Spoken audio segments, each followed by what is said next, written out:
Hello, welcome to Business Talk Show on Celebration TV. My name is Ike Befuijo, your host.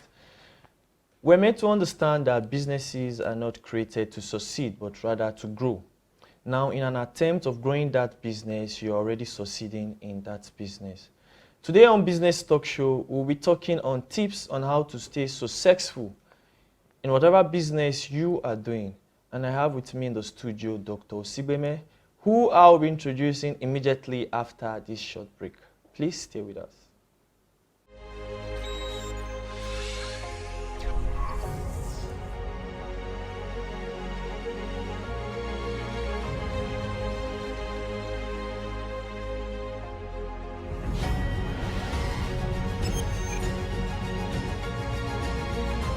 Welcome back from that break. And in case you are just joining us, it's Business Talk Show on Celebration TV. Like I said, I'll be introducing our guest. He is Dr. Osigbeme. He's a lecturer at Federal Polytechnic, Auchi, Edo State, and he's also a business analyst. Dr. Osigbeme, you're welcome. Thank you, it's a pleasure. And thank you, viewers. Of course, you agree with me that businesses are created to grow, not to succeed. But in growing that business, you're already succeeding.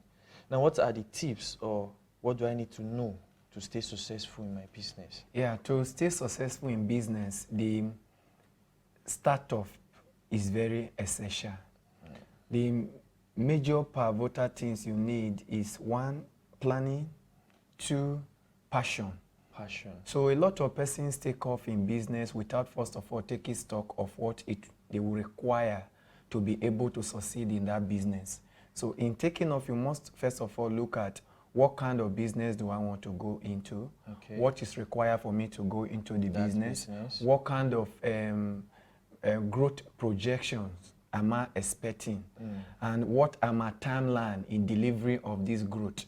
And you also want to look at what is, you want to also go into area that you have passion in. You know, when you go into an area where you do something you naturally love to do, it's become effortlessly, you just do it. Even when the profits, so to speak, are not being turned in initially, you are enjoying yourself, you are getting going.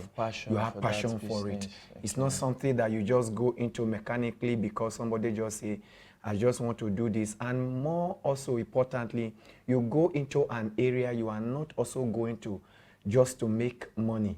Businesses succeed when people go there for service delivery, not for money making. To make impact. To make impact. If you go for money making, you may so be frustrated when the money is not coming. But if you are having a deep passion to render service, when the money starts turning in, it looks as if somebody is rewarding you for enjoying yourself. Doctor, let me cut you. We'll come back to that question. Last week, I was discussing with a friend. He is a CEO of one industrial company like that. They're into chairs, production of chairs, steel and other things. And I asked him, what's your priority when you meet somebody or when you are given a contract? Is it profit or keeping a long-lasting relationship? It's not profit. It's keeping a long-lasting relationship. Yeah, because you said... In business, we say that until you have your customer coming back to you willingly at another time, you are not having a product yet.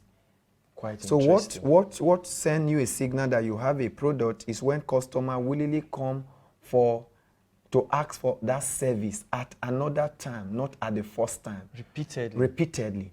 So you are sure that you have a product, because when people come back at you, it means that they enjoy the first services they enjoy. Okay. So, but if you pull the profit ahead of it, you may miss it. Yeah, I actually asked that because you said when the profit is not coming, it's your passion that keeps you. Yeah. At the tail end, when the profit starts coming, you start enjoying the fruit of your labor. So I really want to know if profit should not be the starting point. Profit is that hidden thing. Yeah. A typical businessman wants to, you want to have a pretense that you are not actually interested in the people's money. Okay. If you put it at the forefront, you scare them. Nobody wants to actually, if I get to know that you make a profit off me, quote and unquote, I want to stay off. Okay. People want to actually go to places when they think that after all, they are just being served. Okay. That the essence of the business To is not serve. just to make money off them. So that way people come back patronizing you. But if the business is set up solely, you know, you hear people say, "Ah, no, I'm here to make money." No, but that's not too good to say it that way. Okay. It is already known that you are there to make money, so to speak. Yeah. But that should be an intrinsic thing. It should be hidden. Yeah. It should not be. It should not be so loud. So you should put service first. When you put service first and you care for your customer, I hope you are well taken care of. I hope you love the way we serve you.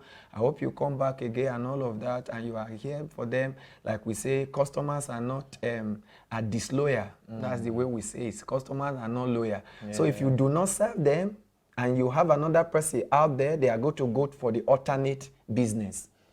And of course, if you are the only one there, you are not in business. Because what we say in business is that if it's monopoly, it's not business. Monopoly are not business because you are compelled to go sort for that service. So anytime there's a compulsion in sourcing for service, it's not a business. Oh, quite interesting. Yeah. Now back to what we were discussing. You already mentioned planning and passion.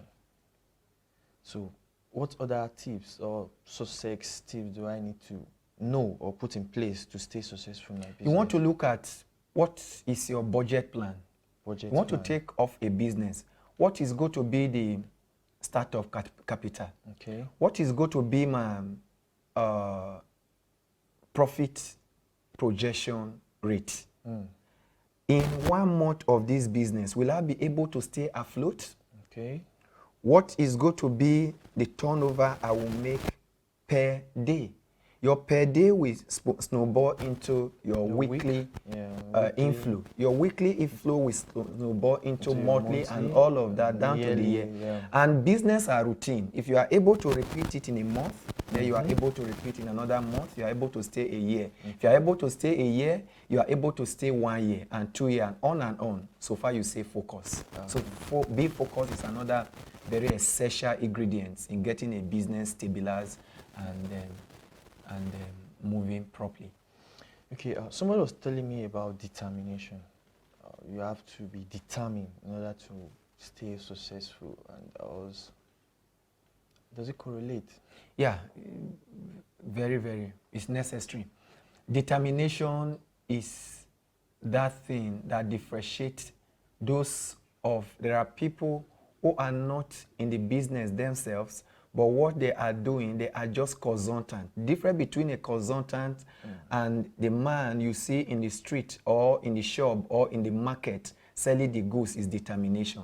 It is good, you can fantasize. We can sit here, we talk, we say all of the things he needs to get a business going and all of that. But when you get to the field, you now need determination to be able to stay afloat. Otherwise, you will back out. Because the way it sounds at teaching, in saying it, is not the way it is in the field.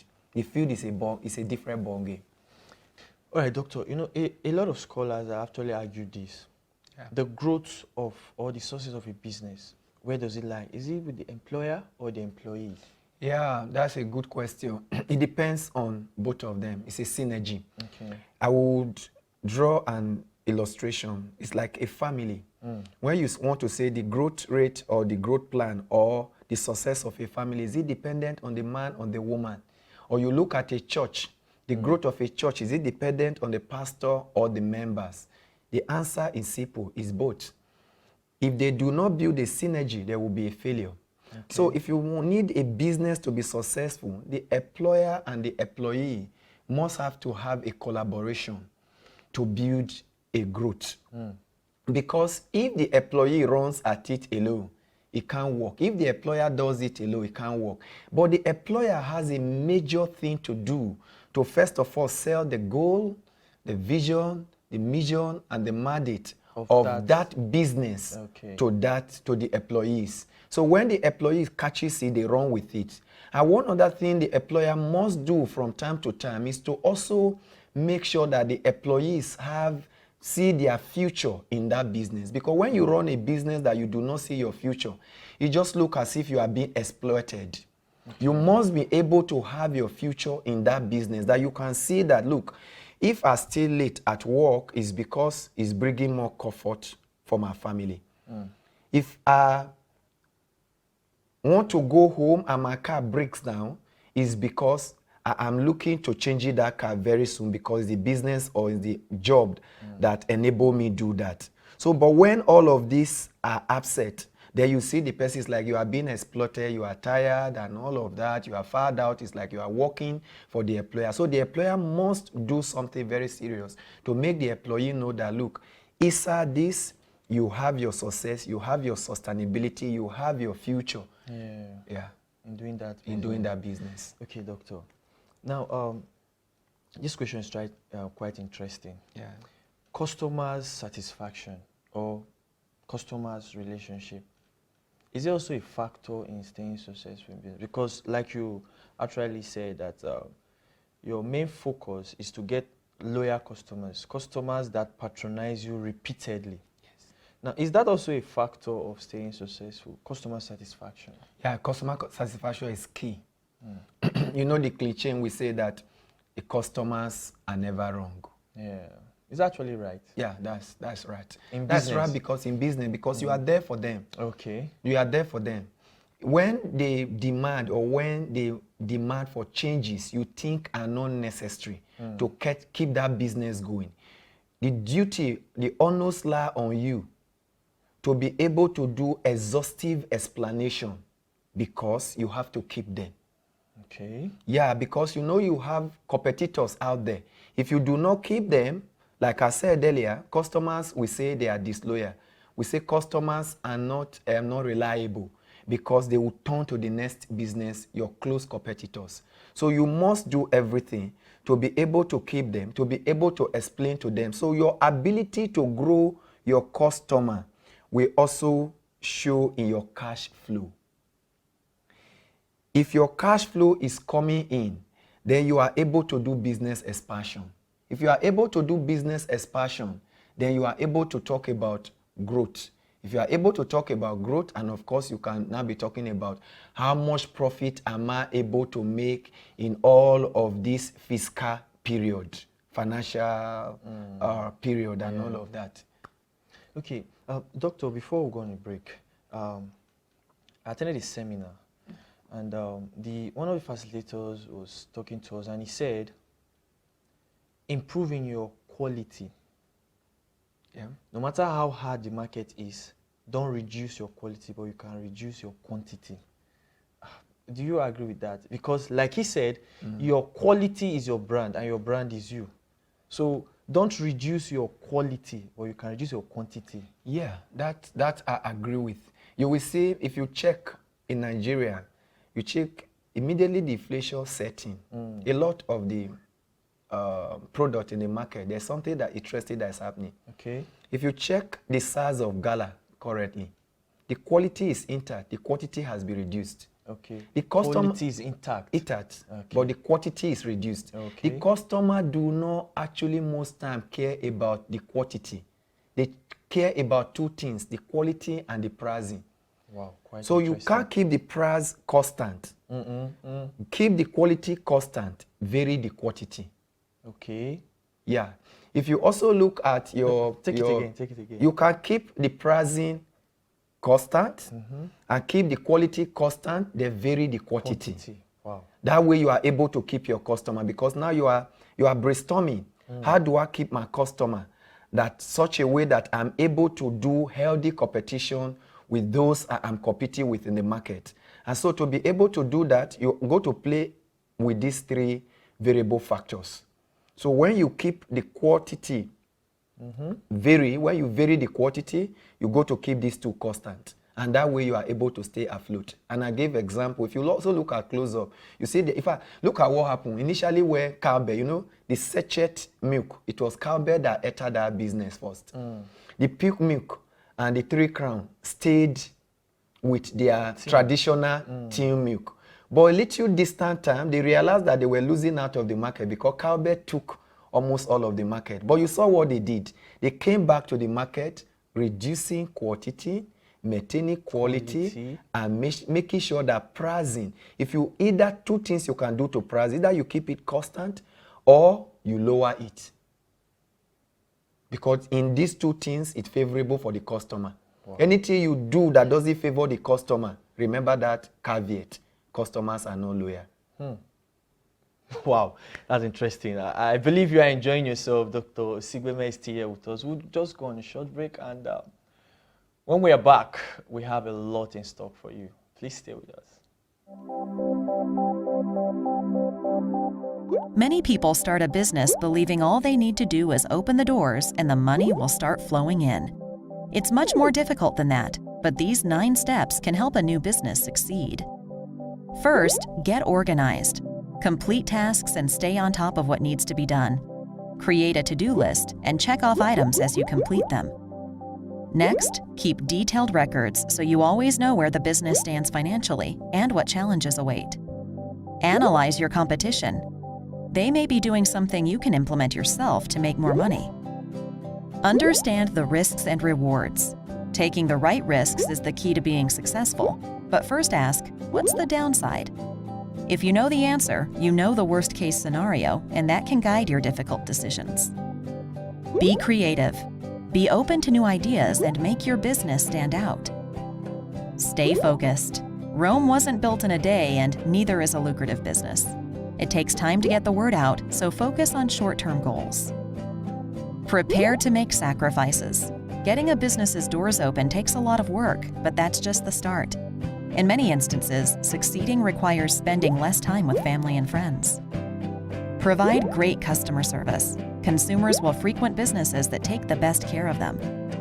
And finally, be consistent. Create long-term positive habits you use day in and day out to be successful, and the money will start coming in. Welcome back, and I believe you are still enjoying this program with me because Dr. Osigbeme is fully prepared for us today. Nice one, Dr. Osigbeme. Thank you.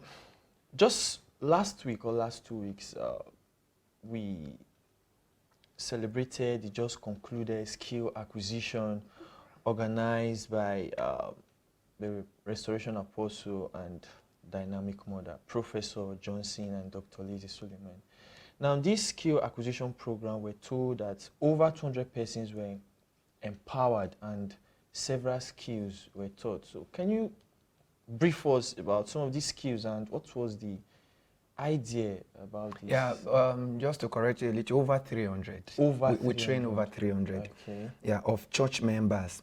The skills that we trained on were one, we trained on snake farming, apiculture, or what people may call bee farming, beekeeping.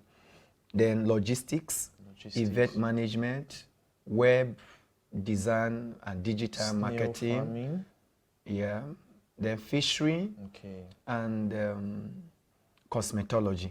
Okay. So these were the 7. Now, this is a simple aim, what we hope to achieve. 2, 3 so major things. One is to be able to empower the church member. Okay. That is not just coming to church alone, Jesus alone, pray alone, pray alone. You can also be productive. So what our Father and the Lord was doing by bringing that program, the Restoration Apostle was doing by bringing that program, was to assure that an average Omega member is productive wherever they are found. Then second was to also assure that the unemployment rate is reduced. Because once you empower this set of people, about 300 plus, in return, they will employ others. Okay. And if you do that multiplier effect in another 2-3 years, just imagine what it becomes. So the major thing that we set out to do were to empower them and also to get them trained on what it takes to get a business to thrive, to be successful in an emerging and competitive environment like ours. Now, talking about being productive, I also learned that you were part of facilitators and you taught on logistics. Yes. What does it really take to go into that kind of business? In fact, what is logistics? Yeah, in fact, logistics, is a major and a useful and needed area in our place where we are, the headquarters of Omega Fire Ministry in Auchi. You know that Auchi is an emerging economy. Is living a rural setting into an urban setting. And when you have that kind of a thing, one of the major businesses that can thrive very easily is logistics. Because what does logistics do? It helps you to take goods and services from one place to the other with convenience, with ease, and with speed. These were the three components we try to do. So there are services that are already existing already. So what we're teaching them is that, for instance, you can outsource for maybe, let's say, food. Those of you are journalists. You stay in the studio, you do your work, day, night, you are around, you are not able to take transport, go out to go to fast food and eat, something to eat. You have the lecturing people, same thing. You have police officers, same thing. Bankers, same thing. And all of that. They do not really have the time to go out and buy fast food. So just imagine you have an app on your phone and you just click on the app. With a click, somebody is at your office step and just to pick up your order. And within 10 minutes, your lunch or whatever is at your table.